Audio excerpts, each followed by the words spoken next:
The law of somethingness, the most fundamental question of metaphysics, has often been phrased as, why is there something rather than nothing? Yet the question itself may be misguided, for it presupposes that nothing is a genuine possibility. If nothing were ever possible, it would stand as an option alongside something. But by definition, the moment we attempt to imagine nothing, it becomes an object of thought. A something, nothing, therefore, is not a genuine state. It is a self-contradiction. From this observation follows what I call the law of somethingness. LOS, nothing cannot exist, only something can. Existence, the universe, in some form, is necessary and has always been. This principle is not a contingent fact about our universe, but a metaphysical law. There must be something, for nothing is impossible. Consciousness and LOS. Consciousness can be understood through the same principle. We cannot experience non-experience. Every time we pass through unconscious states, under anesthesia, in deep sleep, or after a blackout,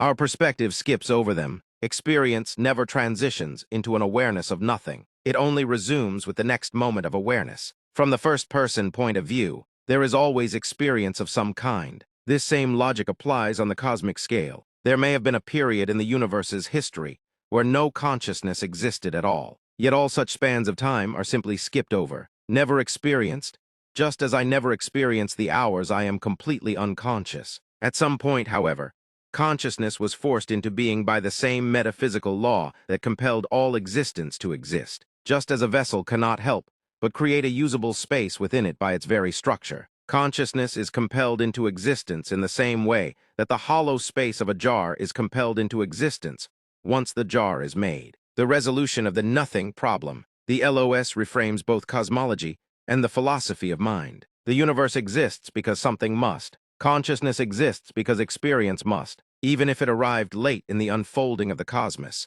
it was inevitable under LOS. This dissolves the ancient paradox. We need not ask, why is there something rather than nothing? Because nothing is not a genuine alternative. Thus, the mystery of why there is consciousness is answered in the same stroke as the mystery of why there is existence. Both are compelled into being by the impossibility of nothing. And just as unconscious moments in our own lives vanish from our perspective, so too did the vast eras before consciousness emerged simply pass by unexperienced, skipped over until experience itself became unavoidable. If the law of somethingness is true, then both the universe and consciousness were inevitable. Knowing this, it makes me wonder, what forms will they continue to take? Consciousness, in particular, is still unfolding, and if it was once absent but had to emerge, then its future may be just as inevitable as its past.